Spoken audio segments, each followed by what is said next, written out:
Okay, I'll do some kind of panorama with you of my work. Thanks. I think it's fine. So yeah, since 15 years I create projects. I work with sound, with images, with video, with objects, with invented machine, with bodies, with dancers also. My projects are sometimes installation, video, performance, dance choreography. I do a lot, I guess. I did a lot where the body was super important. Okay, so yeah. On my side, I'm coming from Montreal, suburbs, Saint-Albert, not far from Montreal. This is me. As a young child, I didn't grow up in a family where art was super important. It was a classic sport family, watching hockey game on Saturday night, getting crazy about that, not talking about art at all. So yeah, I think I'm not so exotic. My childhood was normal. I wasn't really studious though. My concentration level wasn't really good at school. I've been watching outside of the window a lot during classes. And I'm wondering sometimes why I'm an artist and how it becomes. And I think this is because I was a little bit bored at time at school. I had a lot of time to look at the window, like I was saying, daydreaming. And I think at some point this is something really important as an artist. You know, this voice of the teacher, super blurry in the back of you. So yeah, like I was saying, I think it's important to this action of daydreaming, to be able to imagine something, to ask yourself, what is this thing, what is this chair, what can I do with this, where can it go, what are the possibilities? When I got to 15 years old, a friend of me told me, buy a drum, Martin. He needed a drummer for his band. Said no, and then yes, because he insisted. And after a while, it became more interesting to do arts than study, and I started more intensively. I started to work on drum 4 hours a day, more into it, really straight. I just discovered that I had fun to do it, I had fun to do art. Re-record a cassette.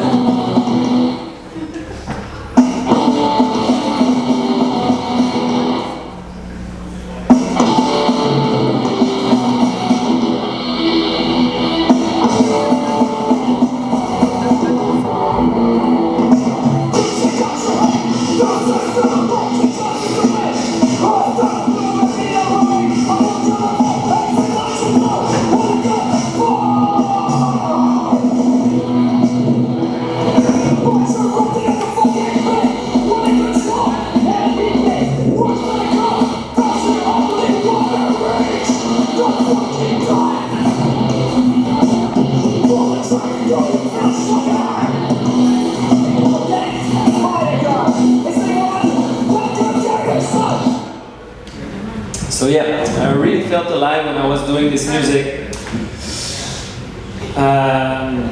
Punk influence was super important to me at that time. I had a ton also when I studied in electroacoustic music. I discovered that I really like it to do music for video. This is something that brought me to what I do now. One of the video I really like, and I'm still able to watch it. I love it. I think it's aging gracefully. It's a self-portrait of me. 12 years ago, actually, I did that. A lot of things were emotionally mixing into me at that time, so it's a real self-portrait of that time. It's a real precise editing. It's a little bit like an electroacoustic effect called granular synthesis, but it's done by hand, cutting some small pieces of video, chopping them.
I really like this idea of taking something really simple, an object, an idea, a concept, but to magnify it, to give it importance, to scrutinize it.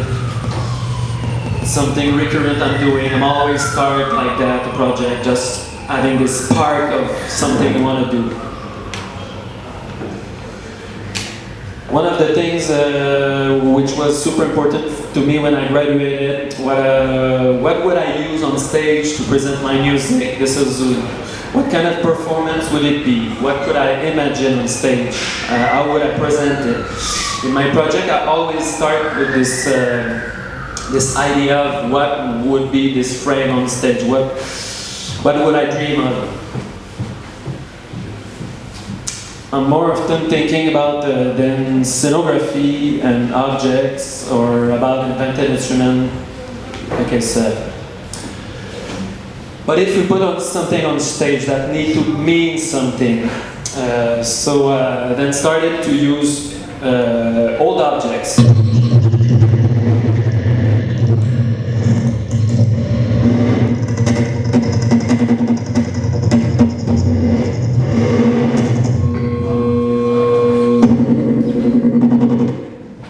So sewing machine orchestra, all made with singer sewing machine. This performance is done with 8 of them.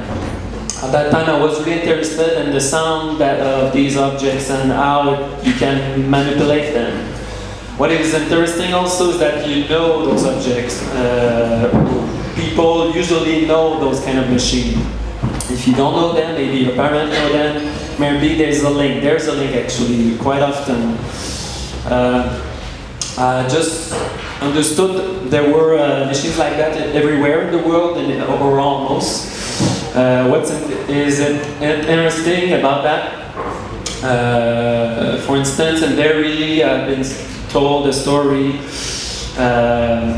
of the man at war during World War II, family in port, women were able, for instance, to go work.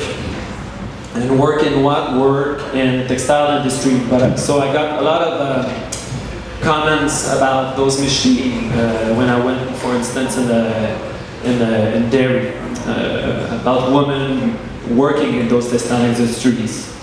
So when people are looking at those machines, yes, of course it's an object, but it's also maybe means something else. And so I also done an installation with this, with 12 sewing machines. We're hearing the buzz of the machine, you know, when you start the pedal. But in this case, it's all controlled by computer. The computer controlling the dimmers.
While I was working with, while I was studying electroacoustic music, I started to compose music for dancers and for choreography. I've done that for 10 years, and I've done a lot. And a little bit like a kid, I was looking out of the window. I was watching those shows, and I just thought, what I would like to see, what would I imagine. And so I then started to think about doing my own practice with dancers. So quickly I started to think I could switch roles. The composer doing his own projects, and I did it.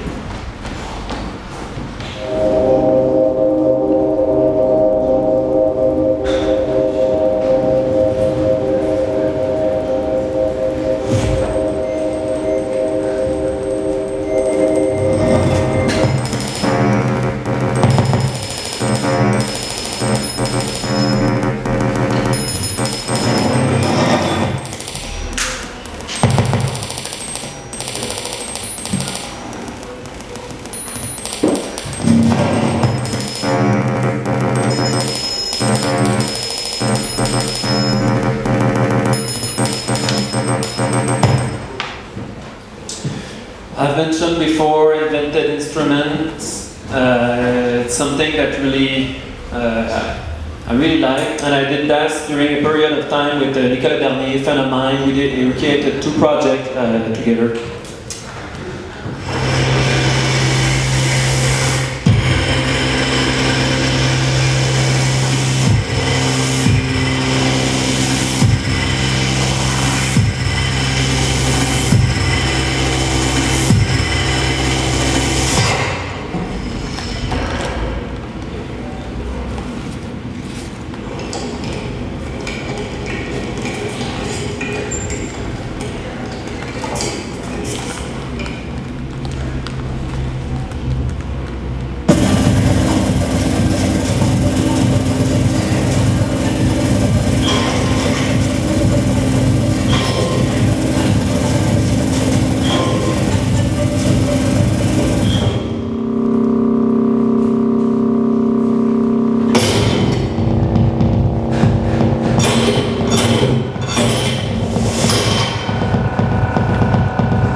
So those instruments have been imagined to present electronic music on stage. This was the aim of those kind of projects, and to put the body at the forefront on stage.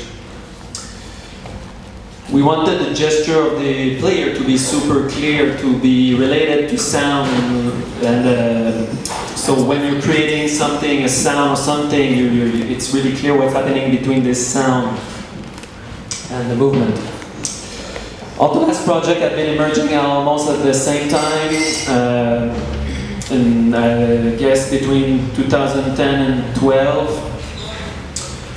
This idea of multidisciplinary projects just became obvious to me that this is something that I want to continue to do and to get into. So this idea of the composer creating dance pieces from another perspective and creating other projects, I think this is really something that is interesting. About invented object and about work with sounds, I've also done some installation projects where when I do that, what is interesting for me is the working with temporal form. The obvious thing for a composer and for someone who has a musical background, but bringing that into installation, this is what I think is interesting. So when you create sound, for instance, or when you compose, you organize sound in time, you structure time, you structure event in time. So yeah, creating short story in some way. To the fact that I want to work with time, in my project I did hijack the video projector. Normally you project in full images, but in this project it's 2 boxes of smoke. And we've been realizing that it was a better idea to shoot, to project contrasted material, so create these 3D effects. By the end, it looks a little bit like a laser projector, but it's not. There's many more possibilities that you can do. The quality of the light is not the same, but in terms of possibilities, it's different. So yeah, I'm using a video projector, but to project light, not images.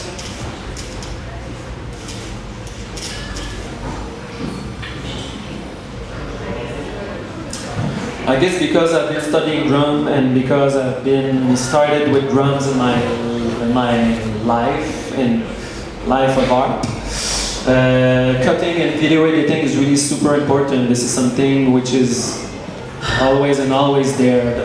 It's always the way I'm working on a project. So the project I'll be presenting tonight is called FIELD. It's a performance. Done this in 2015. The body is super important in this project also. It was there before in my other project, but this is something recurrent again. To have somebody on stage playing something, have a presence.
It's a little bit like watching the teaser of the movie before we're going to watch the film. Tell me the difference after the show. Find the tricks, find the difference. At the same time I was doing this project FIELD, I was working on another project, a dance project, let's say with a choreographer, which is called Ontario. I had this idea in 2012. The idea was create a piece where we broke object. And it becomes a musical composition. Clearly, I can say I haven't succeeded to create this beautiful object composition. Think about it. Technically, we would have had to use tons and tons of things to break every day at every rehearsal. So in terms of production, it wasn't sustainable. Like buying a truck of shit to break it every time. But we managed to do it. We found a way. We've been working on this during three years. And we did realize that also the hitting things were super aggressive. Like you don't want to hear your neighborhood banging with a hammer, so in a show it's a little bit the same thing. Like, the sound of the hammer is super aggressive. So you can sustain it by during a few minutes, but not during an hour. So we avoid this problem by working on different ideas, lighting object, for instance, while they were a different sound, but those reference to the things you broke, and those reference with the hammer breaking some things, and so yeah. In other section, we're really hitting objects, but without the sound.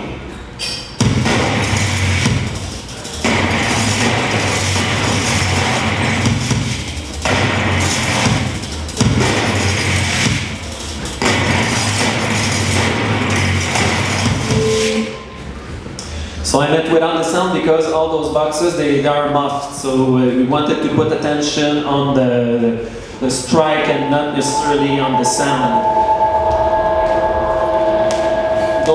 We also been working with robotics in this project, but they were made actually to break. But as you know, robots are sometimes stupid. So we were not really able to break things. It was super difficult. We ended up thinking it's more interesting, this kind of arms, which is echoing what has been there before, the human striking, and then those echo of the robot. I've also been working with live camera, live on stage for the first time on this project. It's done live, obviously. Seeing a tomato, gently opening it, thinking about somebody crying maybe, about flesh. It's a tomato, it's organic, but it's not industrial, obviously, and yeah, maybe flesh. There's something that belongs to life, I think. Quickly, again, another project with Teddy Blanchard. It's called Ashes.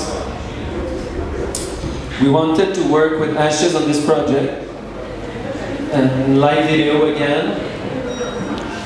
And I then started to work with microscope. Actually, we're putting those ashes behind those microscopes.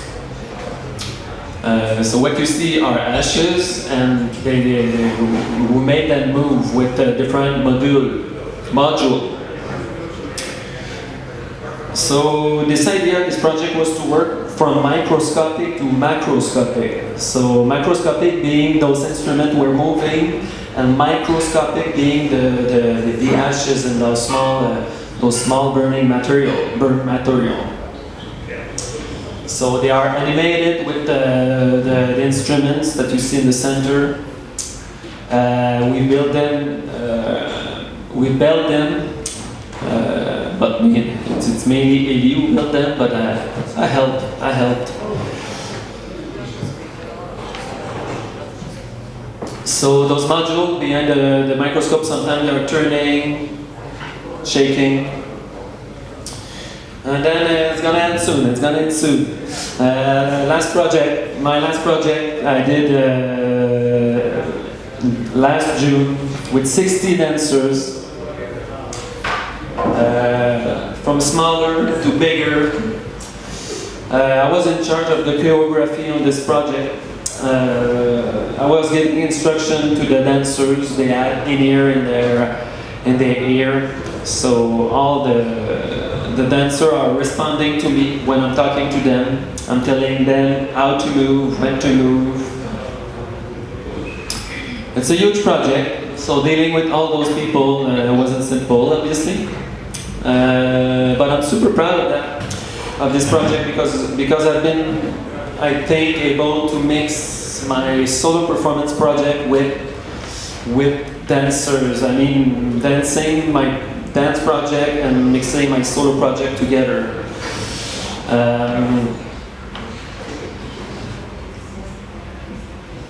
Each dancer is holding a rock in this project. Those rocks, the performers are manipulating them, they're pushing them, they're catching them, they're shaking them on the table, or the surface are amplified. But why use rock? For me, it's super obvious. For anybody watching the show, it wasn't, I guess. For me, it's a raw material, it's a raw object. It's a symbol of what nature has made. Raw object, raw material. The dancers are always attracted by them, attracted by those rocks. It's like a vanishing point. They want to go to the rocks. They are attracted, but at the same time, sometimes rejected. It creates this line between this object and the performer.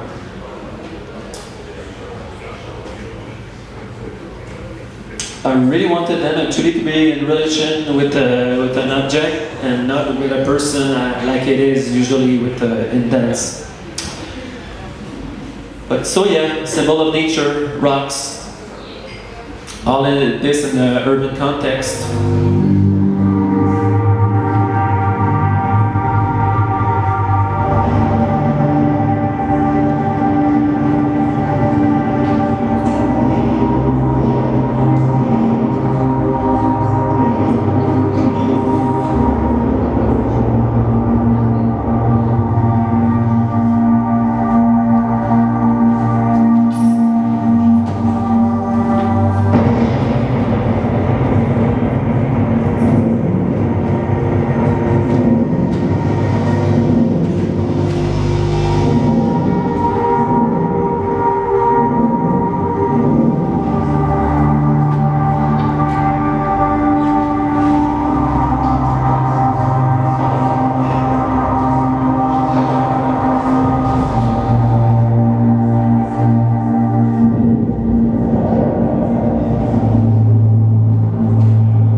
So yeah, it's a little bit of a climax doing a project like that. What's next after that? With all those performers, where should I go?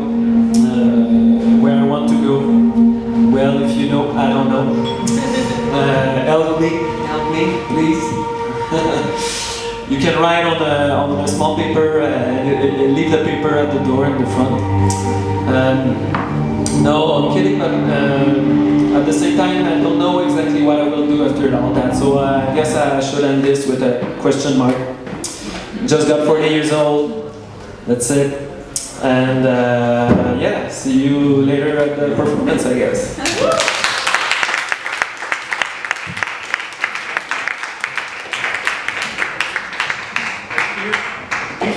There is a space for maybe 1-2 questions if anyone would be interested. If anyone want to ask something, it's the right time or not. Yeah, because at the beginning you were working with like certain objects that have a very, I don't know, in that arrangement, like historic implications you said. For example, the silver sheets. And probably, I don't know, what was your approach? Maybe you were like, oh, these are like interesting sound triggers. And then, I mean, it happened to me a lot, and then afterwards, like, oh, but this means this and this, you know? Because you're a man, and this object had this kind of historic background, and Yeah. I felt like later on you worked on it like more abstract in a certain sense. Was this like the transition that happened like because of the object that you got, and you felt like you don't want to be that complete, or like, like, I don't know. There's something about working with old. I was before that project with sewing machine. I was also working with old stuff, and I really like to do sound work with old stuff. I did some projects with kitchen stuff, but really with like kitchen appliance. But there were refrigerators and so much small clocks that mean something. And you're right. At that time, it was super important to me. But you cannot. I wasn't able to see myself working with objects, recognizable objects for all my life, because I would have just done everything. I've done the chairs, working with chairs, lifting chairs and banging them on the ground. I've been doing, like I said, with appliance. I've been doing with sewing machine clocks and the pencil, the writing. There's projects I didn't show. But yeah, after a while, I thought I would become like a bad caricature. For instance, it was the moment, I guess, in my career when it was a super nice shop and it was really naive. I just came across this machine and I was like, oh, it's so beautiful, and wow, I could make something really nice with it, and it could. There's a lot of potential manually because you can move it. I was thinking about playing something, and there's a guy doing electronic. He told me, yeah, you can control the motor. Oh, nice, yeah, you can control the lights, and then it continues like that until this person, and there he tells me that, and this person in China I met at this installation, they're watching them, and I know, but it wasn't. I don't know. I wasn't searching for it. It happens. And things like that, I'm not sure I would dive into just this idea of working with historical objects or things like that. I don't know. So yeah, I'm attracted by different things, and it's short talking about all those projects, but about invented instruments, I have a lot of other influence that I really like and are really strong, like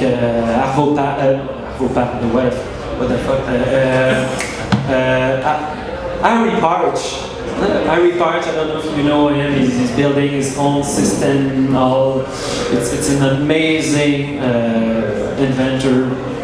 And anyway, so I don't know if it answered your question, but yeah, I didn't want to, by the end, continue to do that. I think this is what I meant also. I want to work with 60 dancer, but at the same time, I just find the right path, and doing slalom is fun also. So this is what I think. Okay, I think that in the end, influencing. When I'm working on a dance project, it influences something I will do solo after, and then it's a game of ping pong. And sometimes maybe I'll find something and I'll do it again. A long answer. Thank you very much.